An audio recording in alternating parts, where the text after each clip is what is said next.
Hi, welcome to Last Weekend Local with Mike, Carrie, and Mary, or Mike, Mary, and Carrie, whatever order we're going in, for the week of October 28th. Beautiful day today in West New York. Still fall, surprisingly. It's very late fall for us, but I got to ride my bike to work, and I didn't freeze my duties off. It's That's good. cold and snowy here. How much snow did you get, Mare? We only got a couple inches. Yeah, that's what we got. I'm hoping it melts so I don't have to go shovel it. Uh, so to kick off the news, Google announced BERT update last week. So BERT is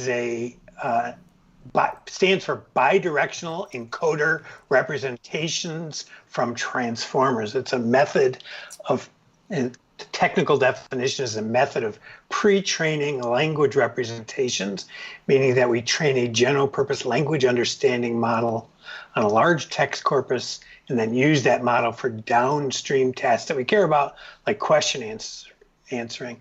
Essentially what it does is it improves the connective tissue of language, the ifs, ands, buts, nearbys, that historically Google has ignored as not entities, not keywords.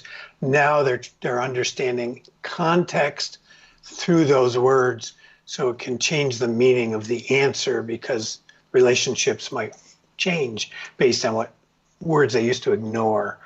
They say it's going to impact, 10 or 15% of the search results, typically return better results. I think there isn't any SEO tactic that I can see that will impact it. It's basically writing good quality text in an understandable way that the machine can understand, and the human primarily. And hopefully with this change, Google will get it more right than they have in the past.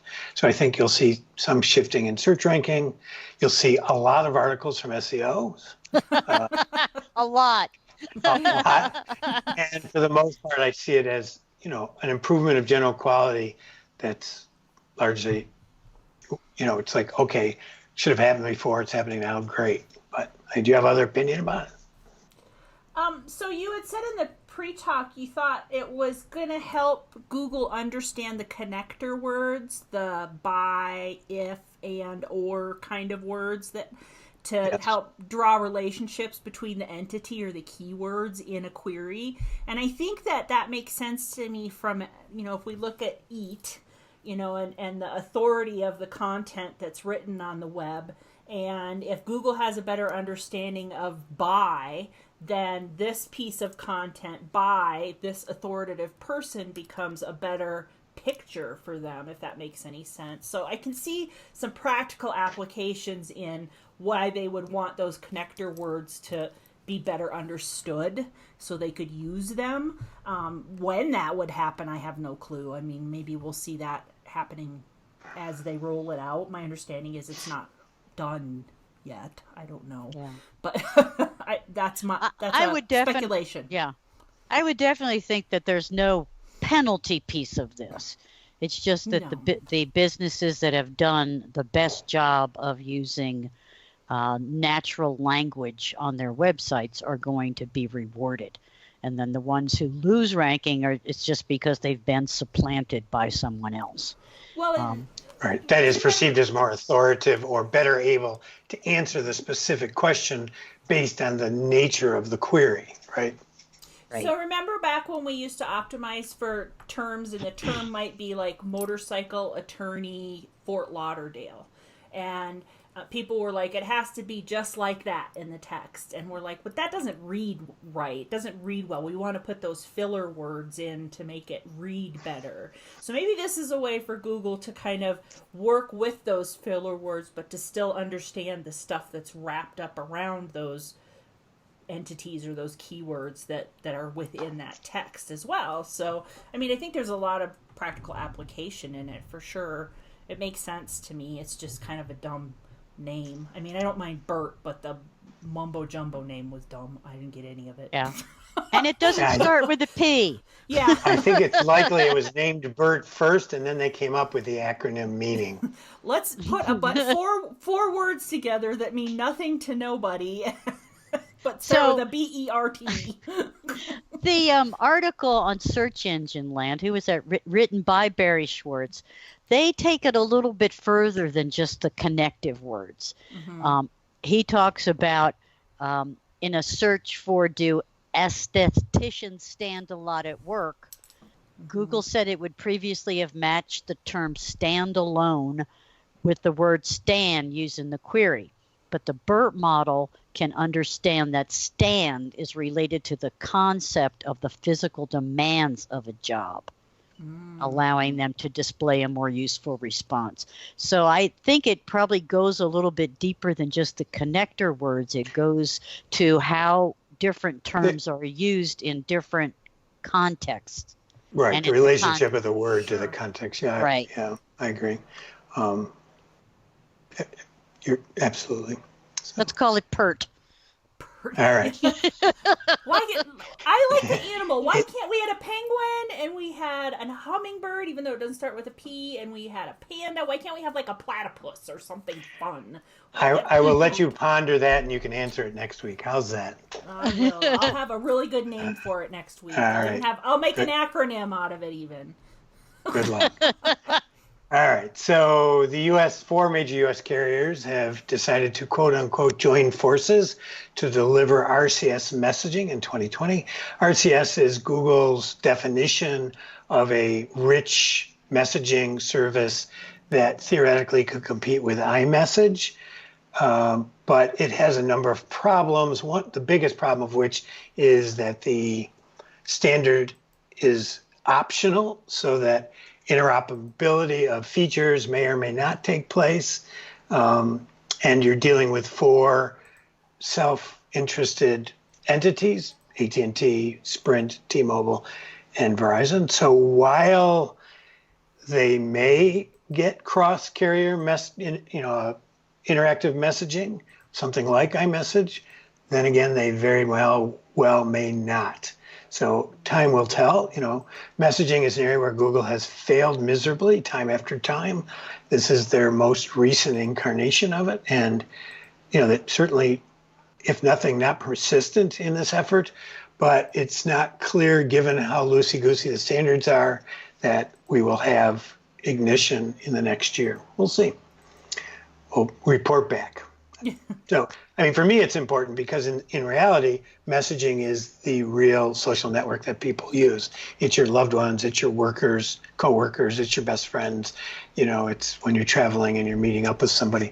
And so in some ways, it's a big dark hole to Google that's been driving them crazy, which is one of the reasons they keep throwing crap at the wall around it. But the problem is, instead of focusing on one piece of crap on the wall, they focused on 10, and they keep just shuffling them around, right? So we'll see. Anyways, there's still Hangouts and GMB messaging and this, and I don't know. Does it all tie together at some point? Maybe.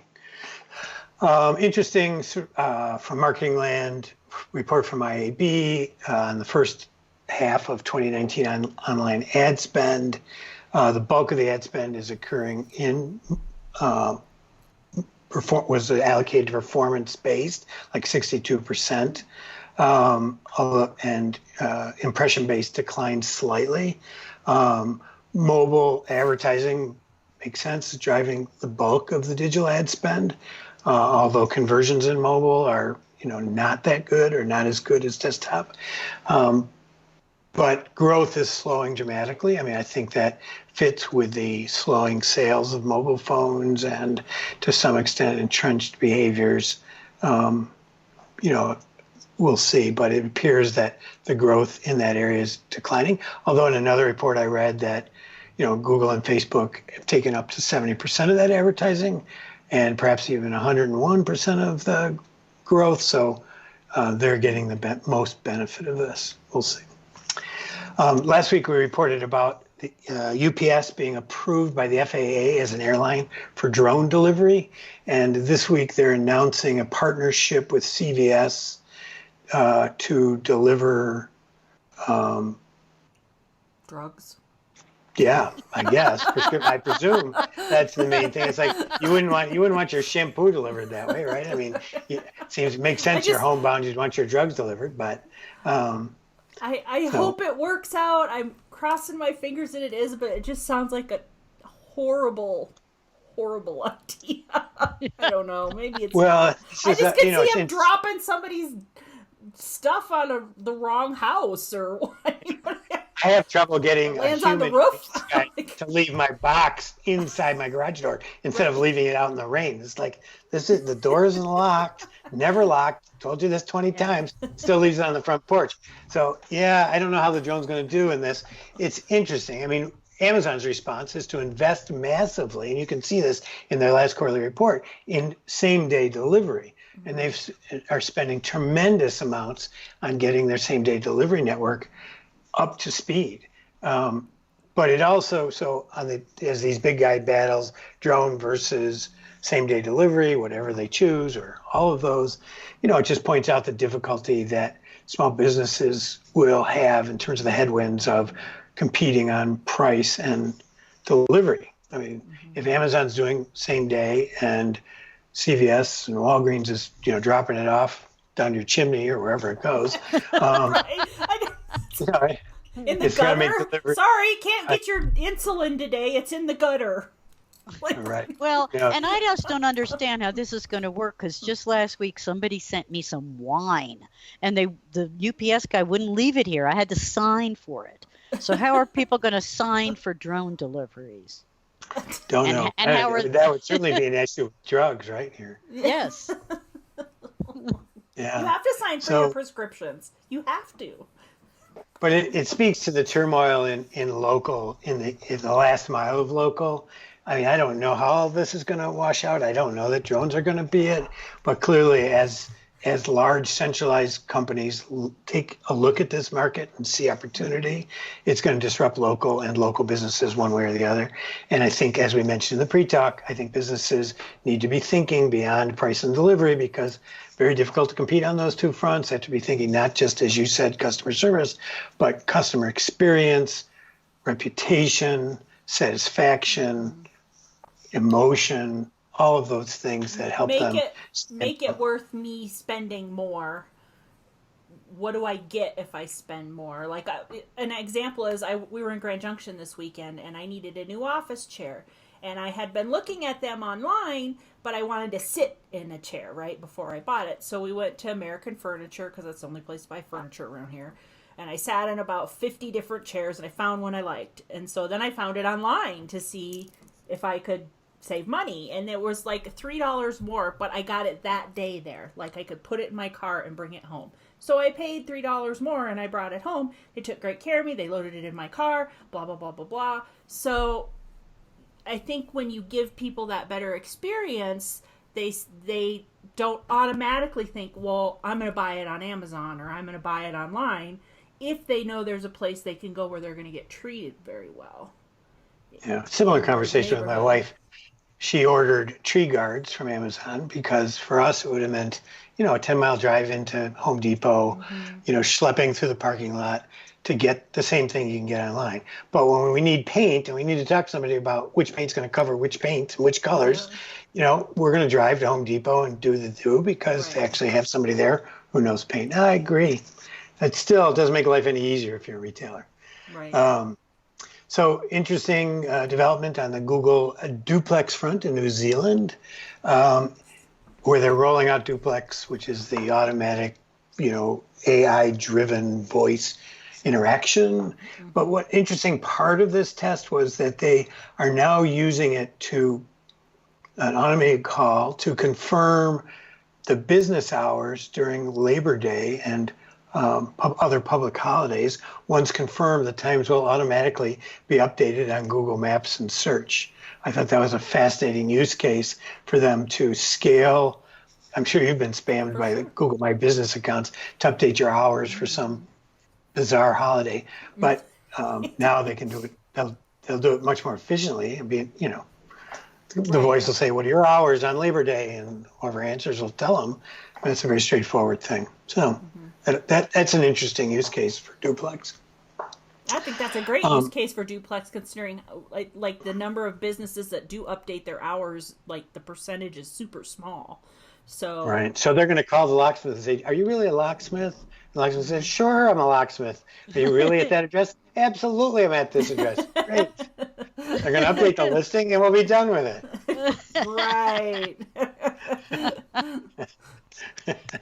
And we've talked about payments a lot, over the years, but a new report from eMarketer took a look at relative usage of the mobile payments systems. And over the past couple of years, Apple has sort of leaped to the front of this with 30.3 million users, representing 47.3% of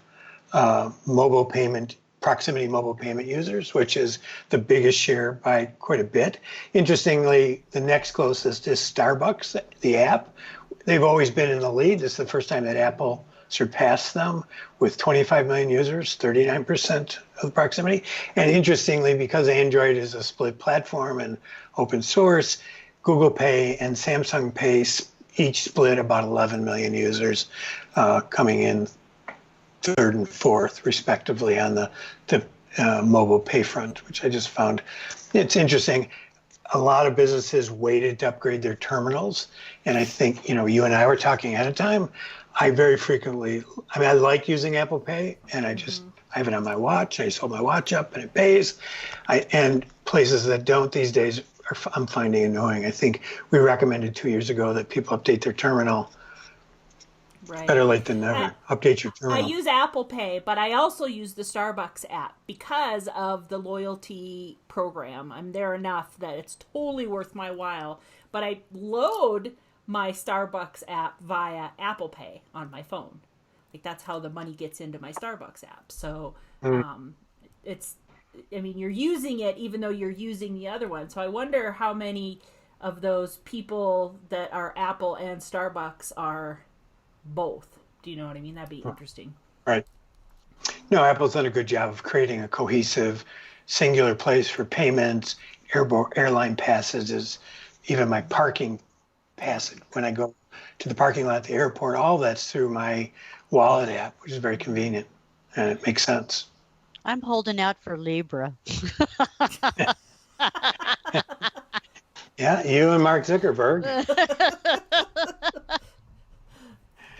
And then finally, my last piece of news is the deep dive that Carrie and I did last week at LWIL.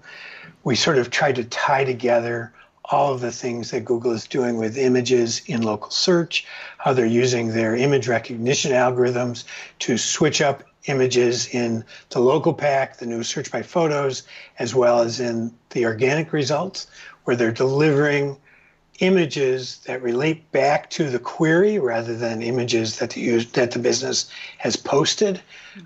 And they're not relying on title tags or image names. They're relying on the use of their very sophisticated image recognition. We talk about that new tool, Vision AI from Google, where you can actually test your images, upload them, and see what Google thinks this image is about. And Carrie proved today that a dick pic is known as a dick pic. So yeah, Google does recognize it. Yeah, I just want to point that out, that their recognition goes beyond the normal bounds of propriety. Yeah. And Carrie discovered it. I discovered it. To you, Carrie. She was looking for not those, only was it she was. It's like, yeah, what are you looking for, Carrie? Why are you submitting those because kinds of pictures? The people that spanned that Google My Business listing uploaded like 50 million dick pics to their Google My Business photos. And Joy was like, Joy said, I can't believe they let those through. And I was like, maybe they don't realize what it is. So I put it through Vision AI to see if they knew what it was. What it was, right? Yeah. So. And then it said it had a low probability or low chance of being an adult picture. And I was like, yeah. Okay. Like, it's... All right. Over to you, Mayor. With that, over to you. Yeah. How's that segue? On this act, for sure. So, we've been talking for a while about how Google is now not just enabling, but encouraging you to review businesses you've never been to. Now they're auto-suggesting actual replies. and this is in Joy's local search forum, that it ought to, if you just leave somebody experienced just leaving a rating, and Google came back and said, how about reviewing this? Mm-hmm. And then they suggested a reply to the review. I mean, I don't understand why Google wants information that they're pretty sure is probably not legitimate. I just don't. We talked about how Google thinks about data, right? Their hubristic view of the world is data is wonderful. There's always noise in data. They're smart enough to separate the wheat from the chaff, the quality content from the noise. They will figure it out. But for them it's a test. For them it's a test, like Q&A was a test, right? And so in Q&A you get, say, 75% good stuff, accurate questions, and 25%, who cares? I mean, that's their attitude. But 100% of this is BS. Yeah, they're just asking people who they don't know are customers. Like, there's not even any location data that shows they visited that spot. There's nothing other than maybe a query that ties the business to this person, but they're suggesting you leave a review. And they're writing it for you. And then they're suggesting the reply that the business should reply with. Right. I mean, it's right. crazy. Well, the business, I agree with you that it's over aggressive to be suggesting that people have nothing to do with the business review it. But in terms of the reply, we talked about this in the pre-talk. I've been experimenting with replying to reviews. In fact, I've been replying to every review, first or third party that GatherUp gets, because I wanted to understand, the growing advice is to respond to every review.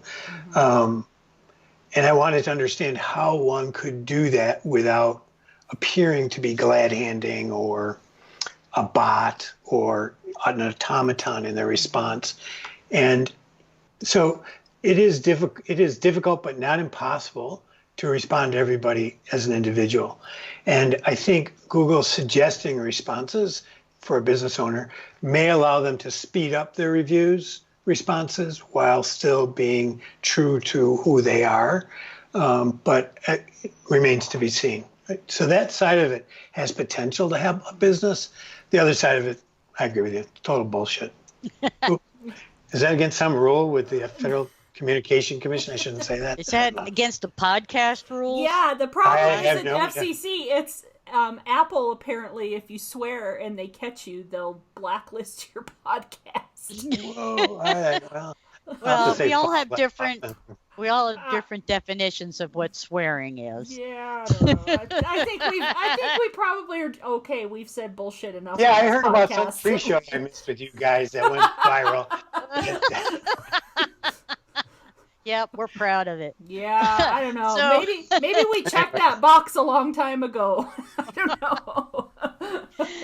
And then the last one I have is at businesstocommunity.com. Irina Weber did a roundup of the 15 best local ranking tools, and this is definitely worth taking a look at. She does a decent job of, kind of telling you the pros and cons of each one. There's some on here I've never heard of before, like Linkio, that are worth checking out. I think that one omission that I would have added to this list is the mobile Moxie tools. For sure. So if you do one of these again, Irina, check out Mobile Moxie and consider including them in your roundup. Over to you, Carrie. I actually have something positive to say about Lyft this week. Ta-da! It's a miracle. We always give Lyft and Uber and WeWork, and there's like this list of companies that we've kind of bagged on quite a lot in the past. And this week, Lyft put out a new program that I think is just awesome. It's called a Jobs Access Program. And what they're doing is giving people rides to job interviews and job training programs for free, and their first 3 weeks of employment for free. So you can get to work every day and home every day till you get your first paycheck. And then you can use your first paycheck to arrange your bus pass or your tube pass or whatever you need to get back and forth to work. I think it's a great initiative for them to roll out. I think it's a wonderful idea, and kudos to them for doing something to get some positive news for once. Well, and that's a great way to get links too. Right, for sure, because we're all talking about it, right? Great job. I stumbled on this tweet last night, actually, of a guy who posted a meme to his personal Facebook page. I think it was about a week ago. It was on the weekend. He was not at work when he posted it, and it was kind of a crude, kind of funny joke thing about how his boss was making a bunch of money and he don't make any money, so he's pooping at work or something like that. I didn't even get the whole thing, but his boss texted him and fired him over it, and he shared those texts on his Facebook page, which his friends then shared on Reddit, and it blew up and went viral. And so, of course, the internet is absolutely roasting this company that fired this guy for sharing this meme on his own time, off the clock, whatever. And these texts they slowly escalate into awful. And the point, it turns the corner when the guy that fires him, his boss, says something about how his kid was lucky he died because he was such a terrible parent or something like that. Like, it turned a corner into terrible, from awful to like really bad. And so now this company's Google My Business listing has been just absolutely blown up. They had like 300 negative reviews about pooing, and they have like 300 Q&As right now about pooping.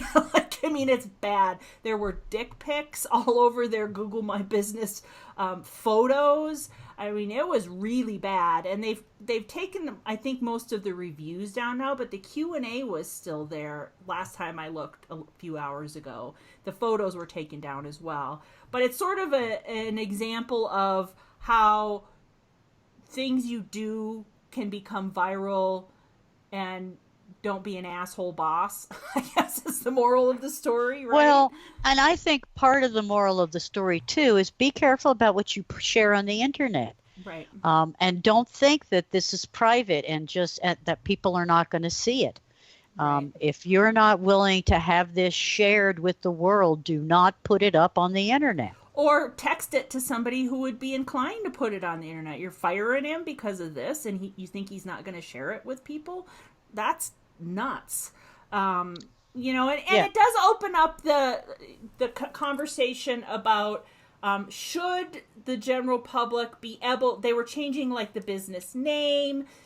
They were making lots of edits to the listing that should not have been editable, honestly, like the business name. I don't think that was right, because I think they changed it to like something Outhouse. Elmo's Outhouse was the name of the business, or what they changed it to or something. And so there's things that they were editing on the business listing that should not have been editable, in my opinion. Google just opens up a can of worms when these things happen. But, honestly, if you're not willing to let your grandma read it, don't type it, kind of thing. That's kind of my philosophy on that. But it was a pretty good example of what Jason Brown calls the redhead protocol, I think, or something like that. And then there was an article by Ann Smarty over at the Conversion XL blog about making your snippets, your featured snippets, more clickable. And she goes through a few different kinds of featured snippets, including Q&A, which is really popular right now. It's not strictly local, but there's some really great tips in there for like making the important parts of your snippet stand out and attract clicks.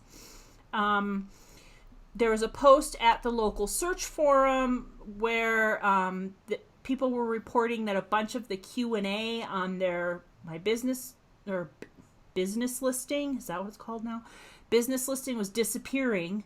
So you couldn't see them, but if you started typing a question, it would source from the back end. So like they weren't visible, but they were still in a database. And Mike got them to sort of admit that it might be a bug, but it might not be a bug. And we don't know what Google's doing right now about it. That about summarizes it. Google has indicated that there is there may be a change in policy as to who can post. It's not clear that business owners can actually post their own questions, but it does appear that the database is out of sync with reality, or the policy is out of sync with reality, or who knows. One way or the other, it's a foobar, and we don't really know why yet. So stay tuned. Right. And Mike's advice in the pre-talk that we'd love to share is, if you're going to post your own questions and answers, post the question as a person, not as the business, and then answer it as the business, right? So it's like two different Google profiles, closing the loop, instead of the business asking and answering. It might work around it. We don't know. Mike is doing a webinar about the evolution of local business reviews with the Local Marketing Institute on November 1st at 3 p.m. Eastern. The link will be on the blog and in the newsletter if you guys want to attend. I highly recommend that. And the last thing I have is Sterling Sky released their updated 2019 Local SEO Black Belt Quiz, which has some good gotcha questions in there. There were a couple that I answered stupidly. I'm a brown belt. I admit it. It's fine. I'll take it.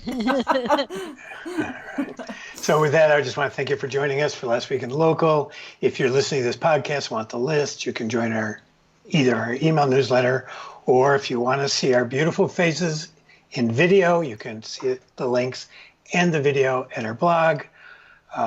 Anyways, thank you for joining us. We appreciate it. We will talk to you next week. Bye, everybody. Bye.